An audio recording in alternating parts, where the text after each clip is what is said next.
Hello, everyone, and welcome to the Hagir Show. As always, we are here to give you the information that you need to make an informative decision, especially in a primary and an election that is going to be serious and it's going to affect all of us. Today, I have Jessie with me, and without further ado, Jessie, can you introduce yourself? Tell our audience who you are first. Yeah, great. Well, my name is Jessie Monoski. I am a Democrat. I'm a lifelong resident of Cumberland County, and I'm running for the 103rd House District. So that includes the communities of Lemoyne Borough, Camp Hill Borough, Wormleysburg, East Pennsboro Township, and then a majority of the city of Harrisburg.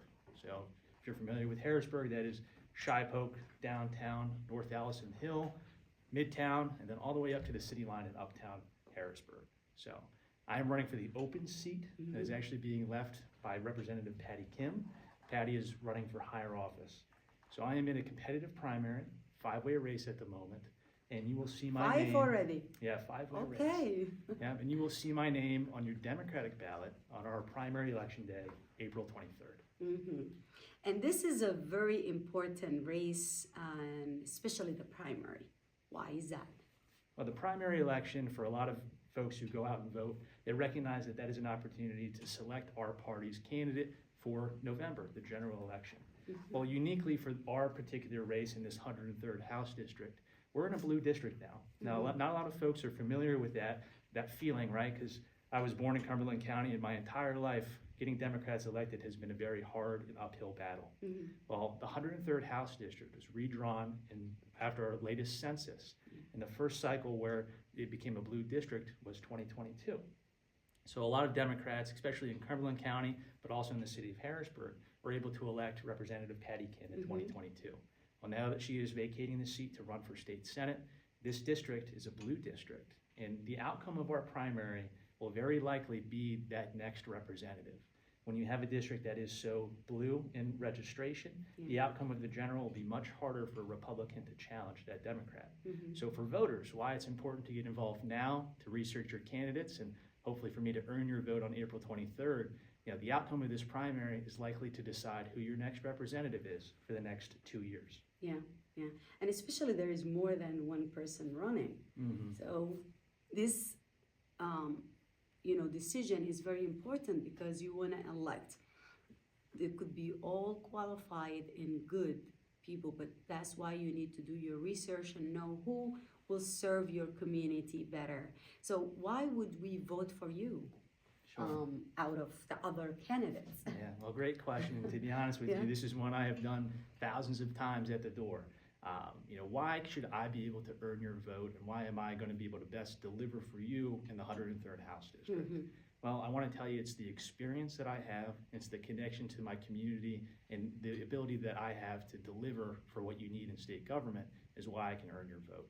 Now, I'll talk about experience first, and folks take a look at me. I'm 29 years old, and they say, he's so young, how could he have experience that's going to be of value to this race?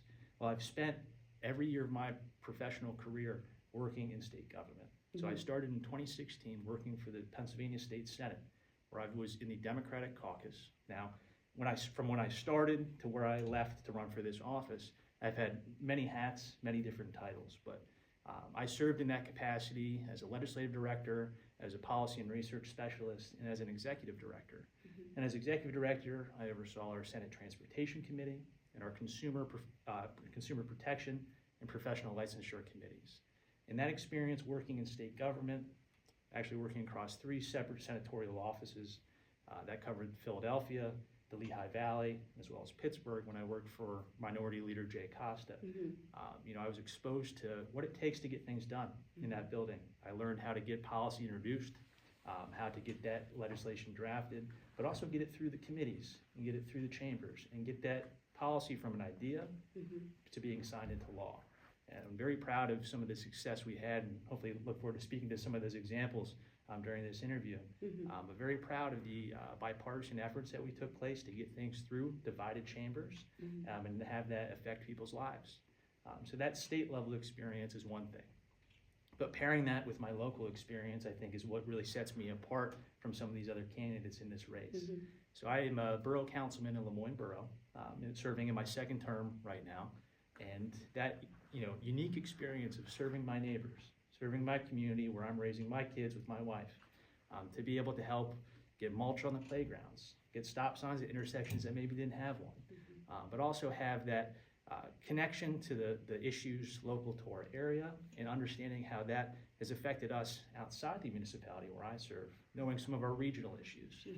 That's the experience that I bring to this particular race, knowing how things get done inside the building, but also being connected to the community outside the building throughout this entire district, a place that I've called home my entire life. I think that is really important to have that connection to your community, to have seen how things have changed from when I was born in Cumberland County to when my wife was born in Harrisburg, to seeing how things have gotten better in a lot of ways, how things have also not improved in some ways, and recognizing that being here and seeing that is going to help guide me in the next 2 years to serve this community well and effectively. So, with that being said, if anyone that knows you from your record, do you think they will say you have done what was asked and expected from a public elected official? And for someone who did not live in the area and don't know what they need to know? Sure. So, I'd like to speak to the trust that I've gained and I received from the community that I served as an elected official. So when I ran in 2019 to serve on Borough Council, that didn't come on a whim. I had been attending local meetings for that year prior because I was encouraged to. I had some fantastic role models in my community who I had connected with, and they said, hey, come out to a meeting, just listen. I had cared about some particular community issues that came up. In Lemoyne, we have a building, it was the old Lemoyne High School and then the old Lemoyne Middle School. And it was slated for demolition. Now, I had family who had attended there on my wife's side, and I had, being in Lemoyne, knowing how important that community center was to a lot of people. I was really invested in trying to help be a part of that conversation to preserve it, to avoid demolition of that property. Two, because I care about historic preservation, so that was kind of my tie to it. But I started going to public meetings and just kept going. Learned a lot about some traffic concerns we had in the community. If you've ever been through the Lemoyne bottleneck, that's one big one that got me interested to be on council from the get-go. But also because I was laying my roots down in Lemoyne. My wife and I are actually middle school sweethearts. We've been together since we were about 12 years old. And we knew we wanted to start a family and lay our roots down in Lemoyne Borough, in our community. And I saw a collection on council who was great. They were able to work together in a bipartisan fashion. But you know what? There weren't many folks who looked like me, who had that generational perspective that I had. And when the opportunity came up and I was encouraged to run, that was a big motivator why. But when I went door to door, people had to take a chance, right? I had no public record, and folks had to say, hey, this kid is interested, but we can trust him, and he's going to do what we hope to do on council. And through that first 4 years, I believe I gained that trust, and really it was the first test when I ran for re-election. And I think that's a testament to what folks can expect of me in this larger capacity now is, I've had myself out there. I've served in a capacity to deliver for my community and was able to do that. And folks recognized it. I gained that trust and I earned their votes a second time. And in the race that I'm running in, that's one thing that sets me apart from the other candidates. Being a local official, but also earning that second term is, I think, a big testament to the trust I've earned locally and plan to earn on a larger scale in this race. Amazing. And that's, like you said, it's, for someone that lived in the area, knows the issue and try to help, and people see that. So they automatically know when you win in a larger office, not necessarily important because all the offices are important, but a larger capacity that you are going to bring that and you are going to care about the same community, but with deeper and more intense issues. That's really amazing. But let me just take you back to get to know what is your background. Sure. And how is that like a change? Was it something you always wanted to do? So I honestly did not really grow up in a political family. Politics was not discussed often. I was born in Carlisle, was raised in Monroe Township, so just outside of Boiling Springs, and a pretty rural community. And that's where my wife and I, where we met, and as we got older together and through high school, our education took us to Philadelphia. So my wife and I both attended Temple University. I got my undergraduate there, and I started out undecided. I actually thought I might go into teaching at one point, and that's where my wife had ended up. But I was exposed to some programs in high school, had some really fantastic teachers who motivated me into looking outside of my community and outside of our country, and I got really interested in international relations.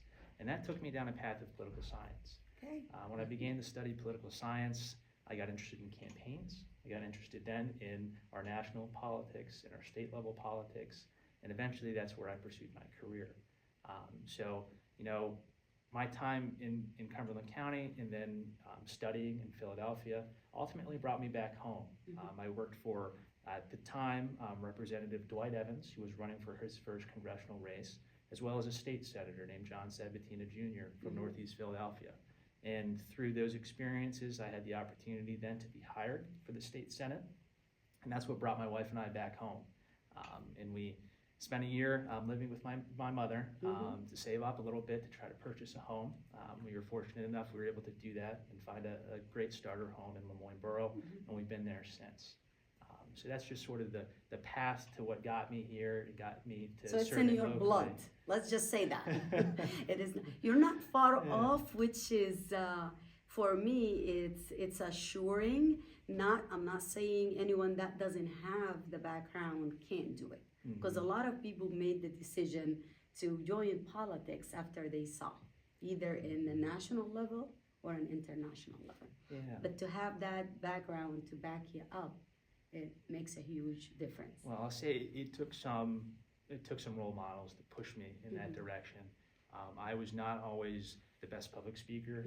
I didn't always have, you know, this self-confidence that it takes to be a public official or to even put yourself out there as a candidate.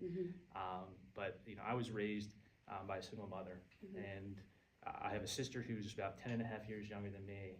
So life experience did require me to grow up a little bit sooner than maybe the typical person does. You know, being put in that scenario, seeing how hard my mom worked to provide for us, my sister and I, put me in a position to assume responsibility and to gain some confidence from that. Being exposed, like I said, to some very influential teachers and also some very influential individuals throughout my early stages of my career positioned me to put myself in a capacity to serve and to help, you know, provide some support in my community. And I'm very lucky for that. Without that guidance, without that exposure, I'm not sure I would have gotten into politics. Maybe, like I said, I would have went into teaching or something similar. And that's sort of what got me here.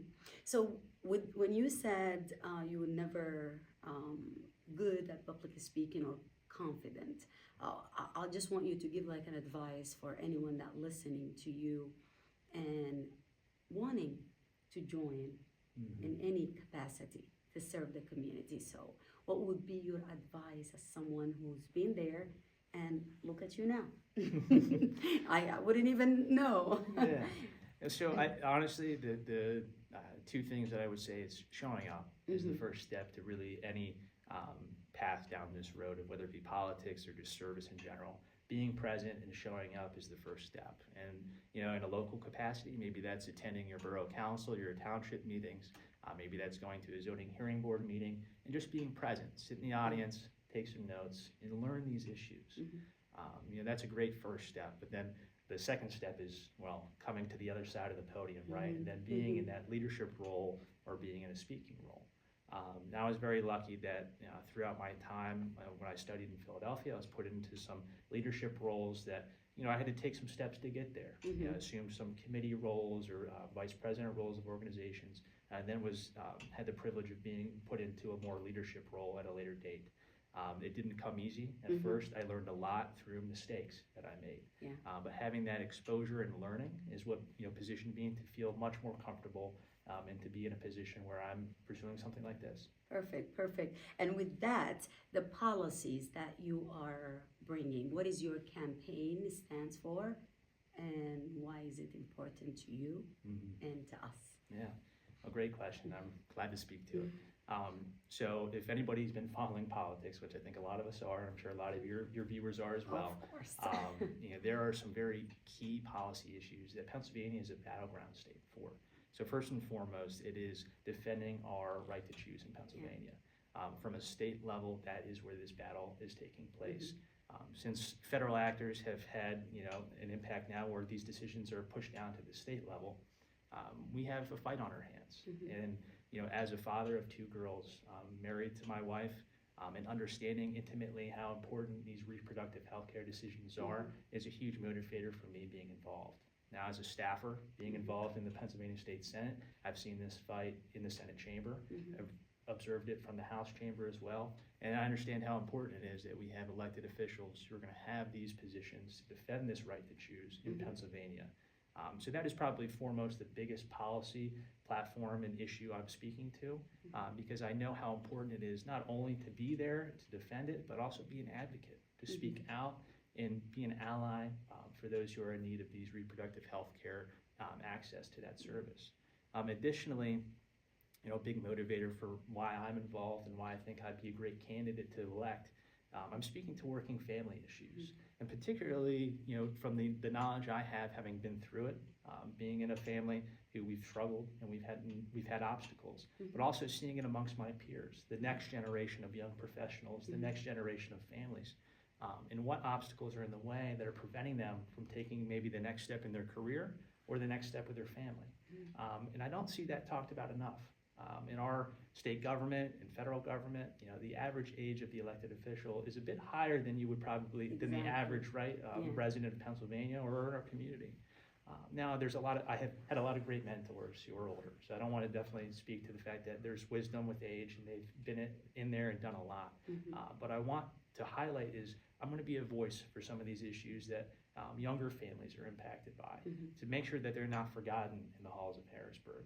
So, how I kind of summarize some of that is speaking to first-time home ownership, talking about accessible and affordable, high-quality childcare. These issues are preventing some of our young families from taking that step to invest in our communities. When you're struggling to find daycare, right? My wife is a pre-K teacher, so I care very deeply about that particular role in our community. When a parent is able to have that access to affordable childcare, then have maybe a dual income household, that elevates the success of your family tremendously. And there's a lot of reasons why that isn't the case across the 103rd district, but I believe there's a lot of solutions to that problem. And I'll be glad to speak to more of that as well. Please do. Yeah. So speaking to childcare, and that's one of the important policy points I want to highlight in my campaign, is ensuring that there is access to high quality childcare, but having that access be affordable. So my wife is a pre-K counts teacher. She works in Enola at a kindercare facility, and pre-K counts is a state funded program for low-income working families unable to afford childcare on their own. And that childcare comes in the form of pre-K, right? And pre-K presents itself as the foundation for our children's futures. So this is the ability to get in a classroom setting, receive curriculum education from a qualified teacher, and then have that also set them up for success in the kindergarten. We have far too many children in Pennsylvania. For one, we don't have full-day kindergarten, which is something that I support funding and ensuring across the 103rd district, but across Pennsylvania. But two, they come into that classroom as a kindergartner, and that may be their first time in a school setting. And what that does is it sets them back, and it really makes it a little bit harder for them to get ahead in elementary school, and then obviously on the rest of their educational path. So pre-K, in the form that it presents itself, is a great stepping stone, builds that foundation for a student to have that success as they go into K through 12. And there has been examples of universal pre-K programs in Pennsylvania. I am a strong advocate for expanding that where possible, and really truly believe in some of these programs we have that exist, investing in them and making sure there's access to that. Because what that not only does for that family to provide them success, as a dual income household potentially, or at least to give them that ability. I mean, I was raised by a single mother, and childcare wouldn't, if that wasn't accessible or affordable for my mom when my sister was younger, she won't be able to work. She wouldn't have been able to work, right? So just, Or I think for you to be here and fight for her. exactly, it is incredibly important, and the ripple effect, the positive ripple effect that can have for a community is just tremendously important. So it's something I love to speak to, and very proud to be an advocate for. And then lastly, the big policy point that I'd like to highlight too is defending our seniors. In state government and federal government, our seniors are constantly under attack, and you see that a lot on the federal level related to Social Security. But when you come back down to the state level and then the halls of Harrisburg, we need to recognize, one, that our seniors are incredibly important to our communities, and they deserve our respect as well. And that respect needs to come in the form of protecting benefits programs and ensuring that we are not forgetting them. Whether that be former retired teachers who haven't received a cost of living increase since 2001, whether that be our seniors who are beneficiaries of our property tax and rent rebate program, which that program finally had an income limit increase for the first time in over 14 years. These are programs that really provide some financial flexibility and do what they can to help support our seniors. And they're constantly under attack. And to know that you have a candidate who will support them, I think is immensely important in your decision when you go vote on April 23rd. Yeah.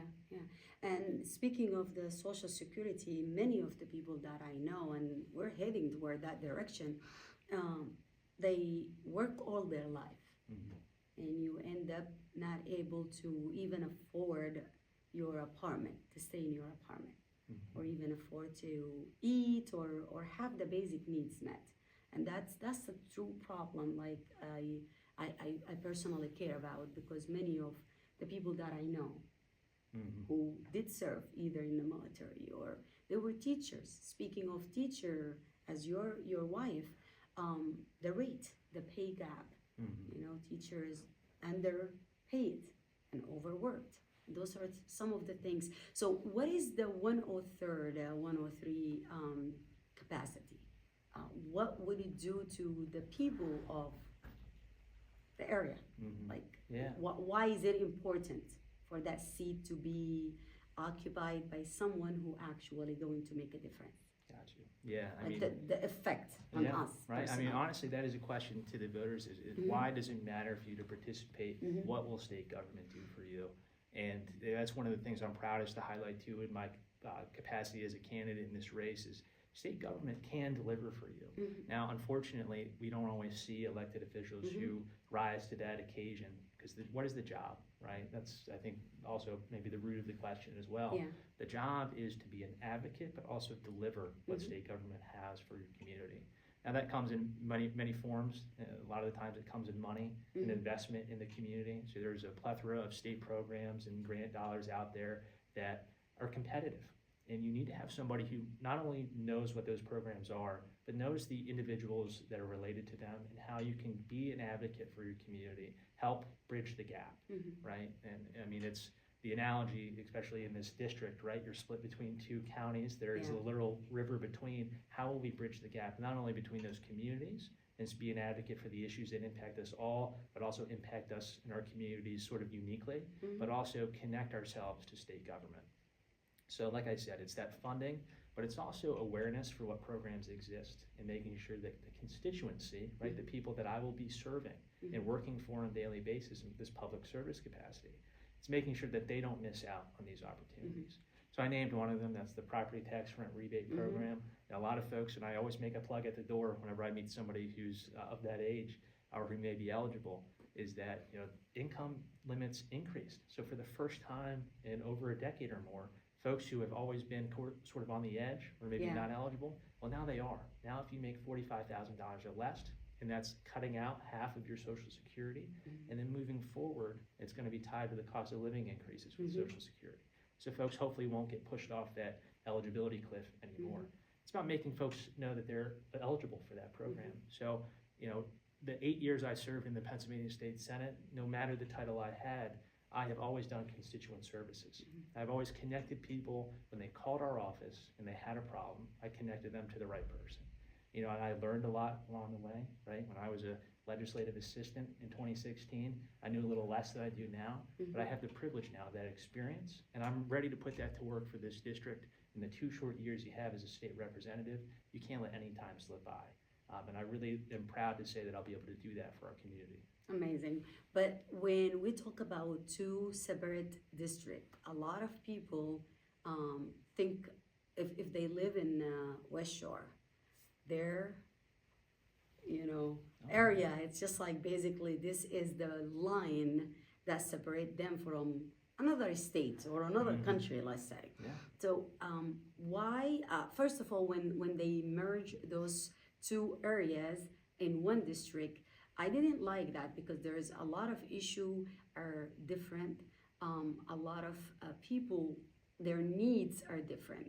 And you can truly see the disparities. You can see the difference between how our tax here, I live in the West. So our tax paying dollars go towards things that we can actually see. But you cross the bridge and you go to Harrisburg, potholes, you see empty houses that are not being used, you see services that are not available, you see safety concerns. So how are you going to correct those issues as separate as they are? How are you going to be beneficial for someone who's in Harrisburg? Why someone in Harrisburg will vote for Jessie, who live here in the West Shore? Yeah, I mean, that is a great question that comes up often in this campaign. And the two things I kind of like to speak to are one, for as different, a lot of our issues may be, there is so much more that connects us across this entire region. We want to have safe communities for our families. We want to have a future that our children will be able to succeed in, and then places that we can be proud to call home, right? And that materializes itself in so many forms, whether it be potholes on the streets not being there, whether it be blighted properties being taken care of in our community, or whether we address issues of gun violence. And what I've, in this campaign and the capacity that I've served in, whether it be locally or just in the area, knowing that there are unique differences as well. And a lot of that is getting out there, introducing myself to community leaders and being a part of those conversations, right? Harkening back to what we just said earlier, being present is the first step to then leadership on that scale. So I've made an effort to do that in areas that, previously I didn't have maybe an invitation to do so, or just the exposure to do so. And I regret not having maybe more exposure than I was, but I was serving locally, and I was, had my issues that I had that was to your handle. job. Yeah, that was my job. So you did it well. And now that I have this ability to, hoping to serve on a much larger capacity, it's been in those settings that I've really learned a lot. I've met new people who really expressed these issues to me. And I'd be glad to speak to too, the issue of gun violence, right? So, we had a forum the other evening where we were asked from the panel, what are the different issues in this capacity where you're trying to serve as a resident of maybe the opposite county, how will you speak to that and be an advocate? So the one is the gun violence epidemic that we're seeing in the city of Harrisburg. You don't have that same conversation at the door or at community meetings here on the West Shore. So, I want to proudly say that I'm a candidate who is going to fight for common sense gun reforms to try to get at the root causes of gun violence in our communities. But most recently, I was at a neighborhood association meeting in Allison Hill to meet with community leaders who cared about these issues and want to help be a part of the solution to preventing them. And that is partnering with those particular community leaders. It is also being present whenever there are survivors of gun violence or victims of gun violence and their families, making them know that we are there, that we care, and we're fighting for solutions. So on the policy side, it's supporting laws that will help get us to those solutions, whether it be supporting red flag laws that will take guns out of the hands of dangerous individuals, whether they be in domestic violence situations or whether they be a health risk to themselves or others, making sure that law enforcement has the tools to make sure that situation is safe, to make sure that guns are out of the equation. And then secondly, too, it's making sure our children are safe. I'm raising 2 children, my wife, 2 daughters under the age of 4. One of the saddest things that I can ever read in the news is when you hear a story about a child who is a victim of gun violence. And oftentimes it's because there's an unsecured firearm in the home. Exactly. Pennsylvania is a state that does not require that you lock up your guns in the home. Now, why is that important, right? Children are exposed to these guns that are left out. and then tragedy occurs. Yeah, that is such an easy solution that so many people agree on from a popular standpoint, but we can't get done in state government. And I think it will take some more bipartisan work to get that accomplished, and that's a candidate that I am proud to be when it comes to getting these types of policies done. But in addition to that as well, it's about supporting policies related to gun violence that will ensure that we don't have this flooding of guns in our communities. Sadly, there's a gun show in town. I think it's this weekend, to be honest. And there is something called the gun show loophole. It's straw purchasers who are able to purchase a gun at that gun show and then turn it around and sell it. And frankly, it's sold into communities like Harrisburg on the black market, and then those guns are used in crime. That is the majority of guns that we have that are a tool for crime in the city of Harrisburg and in our region. And we really need to address those particular loopholes that exist in our law. Firming those up, requiring background checks, but also trying to prevent these types of large-scale gun distribution events from taking place. And that's going to be a part of the solution. But additionally, too, when we talk about disparity between the community within the 103rd, right, we need to talk about public education. And that's something I'm proud to speak to my support of, being a public school kid myself. Married to an educator and raised by a family with educators. I care deeply about public education. And when you look at the 4 school districts in the 103rd, and you add up the inadequate funding that they all have, so they're actually all inadequately funded. And Governor Shapiro's budget proposal will do a lot to address that. Not quite enough for our district, but it's going to get us a step there. If you add up the 3 districts in Cumberland County and what they are not funded enough at, and then compare that to the city of Harrisburg, you still fall short. City of Harrisburg has about $54.7 million in adequacy funding that they lack. The 3 districts in Cumberland County, they don't even add up to reach that number. So talk about inadequacy and ask yourself why that is. And talk about the differences in those communities and why that is. Let's ask why, right? Historically and systemic underfunding of communities of color in school districts that occupy communities of color is the reason. I mean, these systemic policy decisions that have been made decades prior to any of our involvement here are the reason, and we see that today. So that is, I think, a clear distinction, right, when we look at the differences between the communities and then the differences of public education funding. So I am a huge proponent of, one, bridging that gap related to public education funding, but making sure it's done in an equitable way. We can't just throw money at a problem and expect it to be solved. We need to make those investments in the right places, but also do them equitably, so that way our communities like the city of Harrisburg receive the fair funding that they deserve. And see, the problem is we all, like including myself, we discuss this problem, but we all fall short when it comes to finding a proper solution. And that's why politics is important. I know you are not going to be able to solve everything, but at least you're like one drop made the ocean, right? So selecting and electing someone who will actually try to make a difference and then hold them accountable. And that's one thing I always remind people, not just elect, but hold those people accountable, because if you held the person that you elected a couple years ago accountable, we won't be having the same conversation today, right? So, I mean, those are all not just valid, but important topics and an issue that your campaign is going to address. But if I come now, like just joining in, what would I want to know? Like if you can summarize Jessie's campaign and why he's doing this and what he stands for in, say, 5 minutes, what would you say? If you address directly everyone listening to you, what do you want them to know? Great. So I want them to know that, I have dedicated myself to public service from the onset of my career, but also as a volunteer and here locally as an elected official in this district. I'm raising my family just like you may be. We have 2 girls under the age of 4, and their future and in our community, for this to be a place that we can be proud to call home, that we know that we're addressing these systemic issues that have existed historically in our region, and also to addressing the issues on the forefront, right? We have some very big projects, whether they be infrastructure or education funding are also, some staffing and other work-related issues in our community.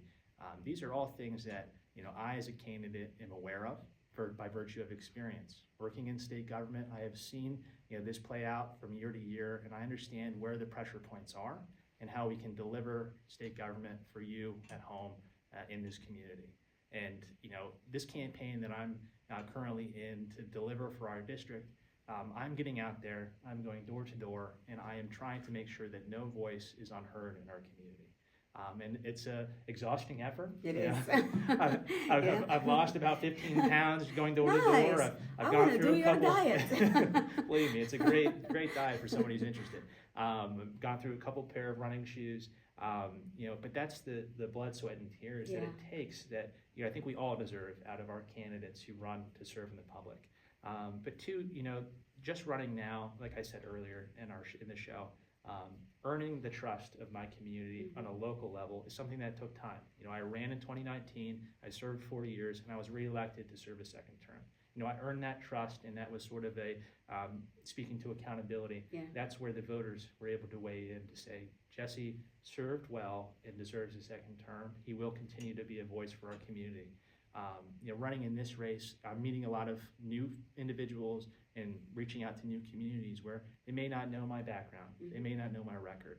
I want to speak to how that is a testament to my willingness to get out there, to deliver for you, and earn your support this time around, but also in 2 years to earn that continuous support to say that he is going to be an advocate for our community and deliver for us when state government is needed here in the 103rd. Amazing. How can people reach out to you and support you? If you can give all that information. Yeah, of course. So probably the easiest way to reach out to me is to go directly through my website, and that is electjesse, JESSE.org. On my website, there's a few different ways you can connect with me. We have a volunteer form for those who may be interested in learning about campaigns, getting out there and also being an advocate for these issues that we share as Democrats, and making sure folks show up at the primary in 2024, but also show up in November for this immensely important election. So my volunteer form is there on electjesse.org. There's also ways to connect with me on there through social media. I'm on Facebook, Instagram, and Twitter. And my email address is on there. It's electjessemonoski@gmail.com. That's how folks can connect with me and get involved. And then two, I'm not going to lie to you, when you're running a grassroots campaign, and to run a campaign, it requires material. So many of you maybe saw some of my signs that are out there in the community. That material doesn't come free. Also, too, engaging with voters in this outreach to make sure folks know there's an election, to make sure that they know they can vote by mail if they're interested. I'll make my plug now. If you haven't applied for your mail-in ballot, you want to, get that in sooner rather than later. If you go to electjesse.org, I have a link to the online application so you can get that sent out. But two, my outreach efforts going door to door, making sure folks know about the election, that doesn't come free. So if folks are interested in donating, and I would be incredibly humbled and honored to have that support, they can do that as well through my website, electjesse.org. Amazing. And this is basically the most important part, is to do your part, to vote first. If you're not registered to vote, to go to get that done, because there is no time. Then search your candidate, get to know them, get to learn about what they can do for you and for your community. And after you select or elect that person in your mind, help them, volunteer. Like Jessie said, it's not free. Donate, share, make sure you reach, call, ask questions if you have questions still after you hear the interview. And also, you are available. There is many forms that you have done, and they can read more about you, get your literature. If you want the sign, they can get the sign too, right? Oh, yeah. You can get a sign and put it on your backyard. But this is all good. But now we want to know some things about you. So you grew up here. If someone coming to Pennsylvania, what would you advise them? And I'm not saying you have to name a place. Like, what is something that stand out and people might not know about Pennsylvania or our area, like central Pennsylvania? Yeah, so I think one one of the hidden gems in central Pennsylvania is the city of Harrisburg and the incredible resource we have in the Susquehanna River. So if anybody is interested in coming somewhere for a vacation or just to spend a weekend, the scenic Susquehanna River is a fantastic place to come and enjoy maybe a night out. Warmleysburg, there's a definite wonderful set of restaurants there that overlook the river. In the city of Harrisburg too, there's some fantastic places. I'll not plug any of them, I don't want to show a bias, but a handful come to mind for a great night out and to enjoy yourself as a family or as a couple. When a lot of people say, oh my God, you guys' city is boring, we like the big city, I'm like, have you looked around? We have a lot of good, great stuff, music, to food, to culture, to all of that, and just people need to get out and get to know this. But Jessie, you were young, you're 29 years old, but you have over 8 years of being a public servant. What would you tell Jessie's 16 years old or 18 years old? What would you tell him? Yeah, so if I had the opportunity to go back in time and speak to myself in that capacity, I would encourage myself to seek out those mentors maybe a little bit earlier, where I maybe was more reserved or just not, assured of myself as to what to do next. I would just try to instill that confidence maybe a little bit sooner.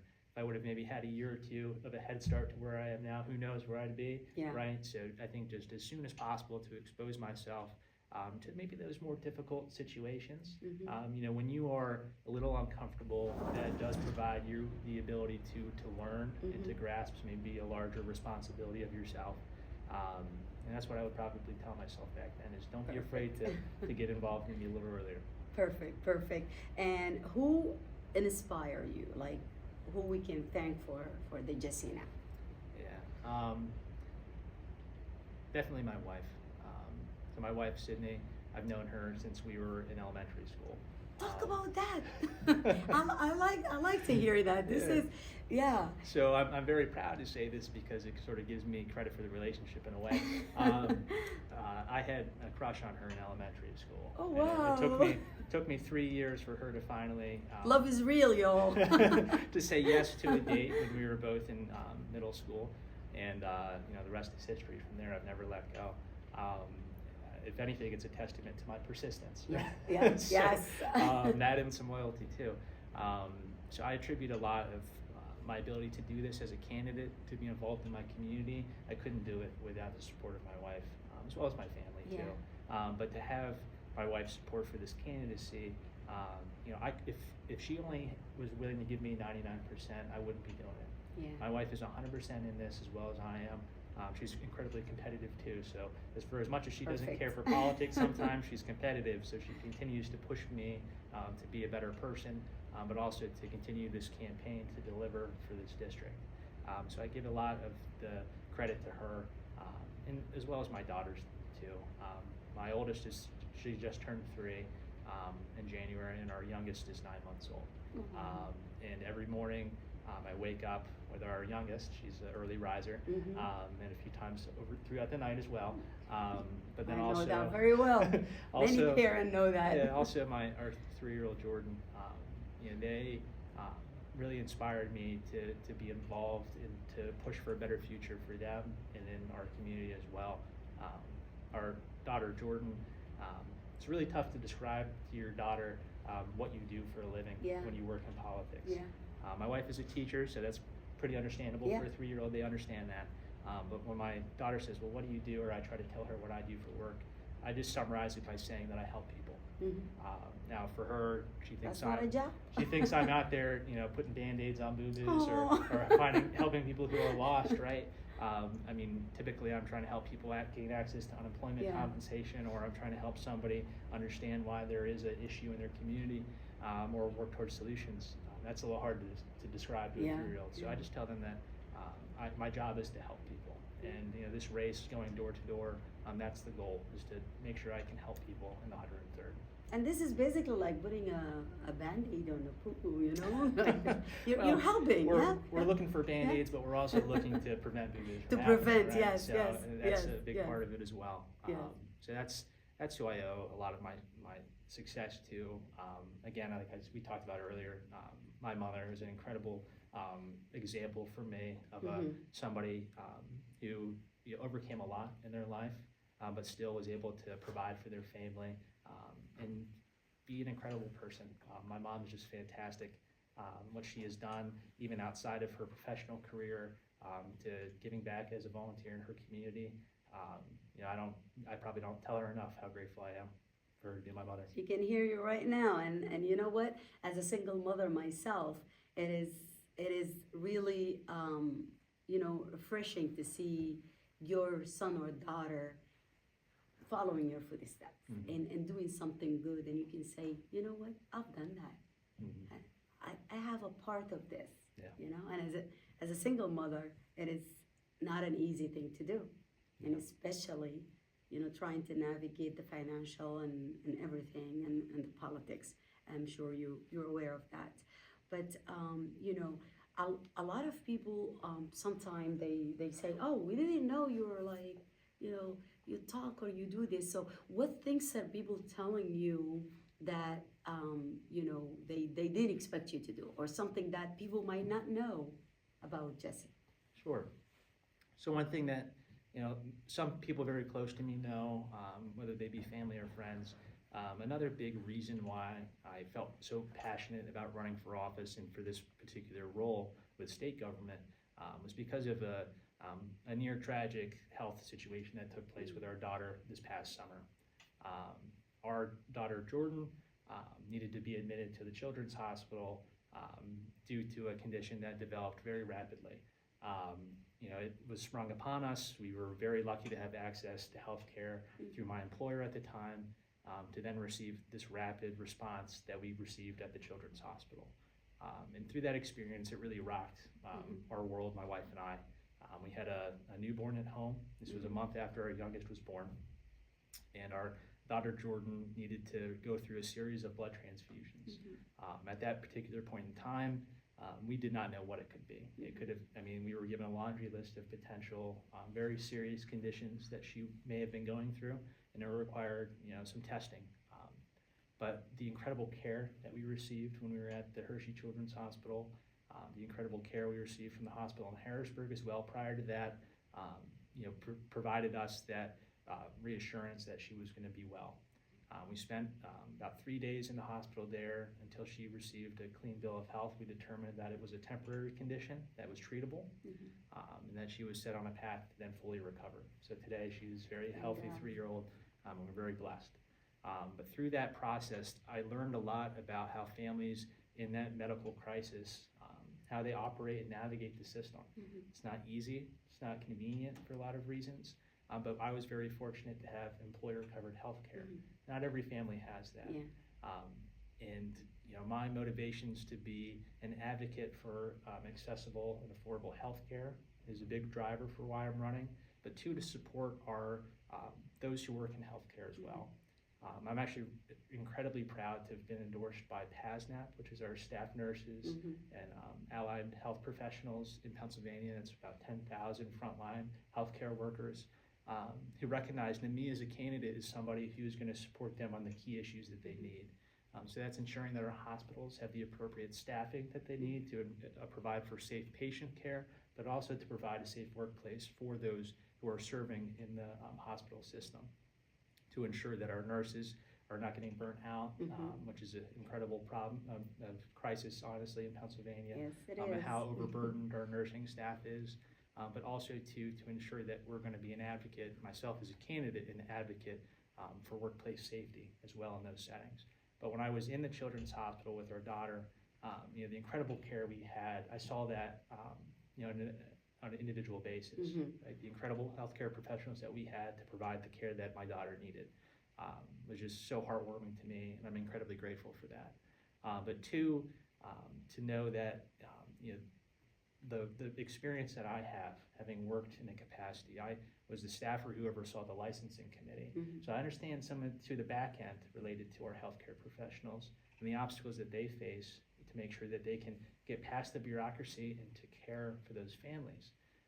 When we were in the Children's Hospital, the nurses came to us and said, hey, if you have to go home, we're going to be here to FaceTime you to make sure that you stay connected with your daughter. And I looked at them and I just couldn't fathom leaving my daughter's bedside.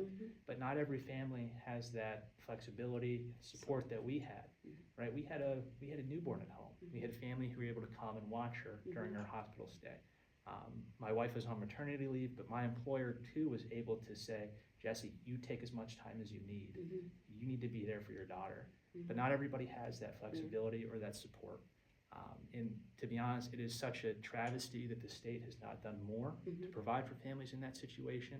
And that is one of my leading policy platforms too, as well, is to provide for families in those situations, to make sure that they have the support they need from a policy standpoint, to make sure that we have employer required medical leave, to make sure that parents don't have to make that incredibly tough decision to leave for us, our 2-year-old in the hospital alone, and because we had to go, because we have to go to work.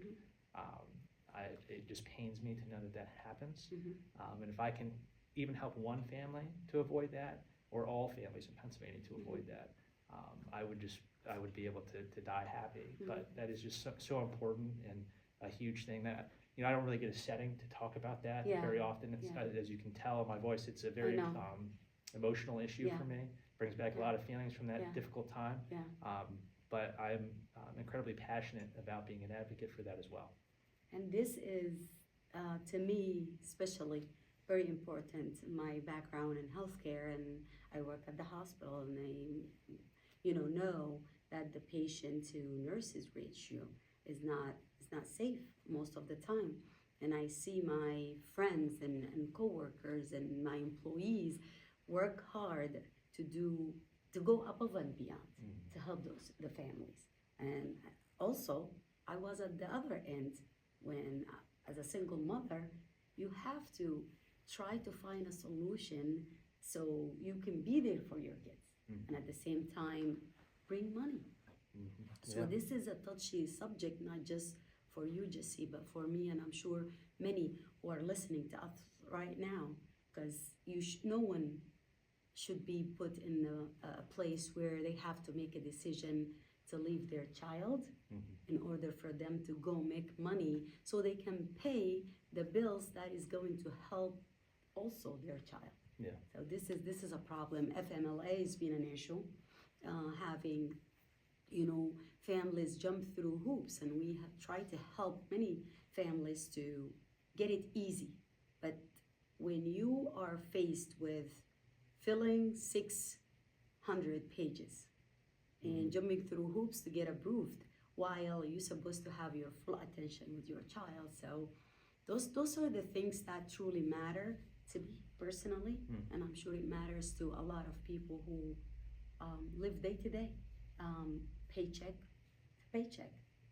So I just want to thank you for sharing this, and I'm glad your daughter is good, and I'm glad you got the help, and I'm glad you were at the position to be there for her and for your family. And that's, So, this is really a really sensitive topic. So I hope any and everyone listening to us can see the light at the end of the tunnel, right? Well, and like I said, to run for office, to put yourself out there, it's more than just about yourself. When you see a candidate maybe on a piece of literature, or maybe I knock at your door, we get a 2-minute interaction maybe with each other. There's only so much we can share, but there are so much deeper than that. And public service. I'm tearing up, you all. Like, seriously. It truly is. So, I'm incredibly grateful to have this opportunity to sit down with you and talk about these issues, to share that with people in a little bit more of a long-form setting where I don't always get that opportunity. But for folks to know and see me as a candidate, to not only be somebody who will be an advocate, but also be an empathetic elected official for you, to recognize that we may have a lot more in common than folks realize. We may live in different communities, we may come from different backgrounds, but I've gone through some situations in my life that have really guided me. And these personal examples that I've shared today, I think are just a glimpse as to Yeah. how I feel we can connect Yeah. on a broader level, and how I'm able to connect on a broader level with the folks who live in the 103rd House District.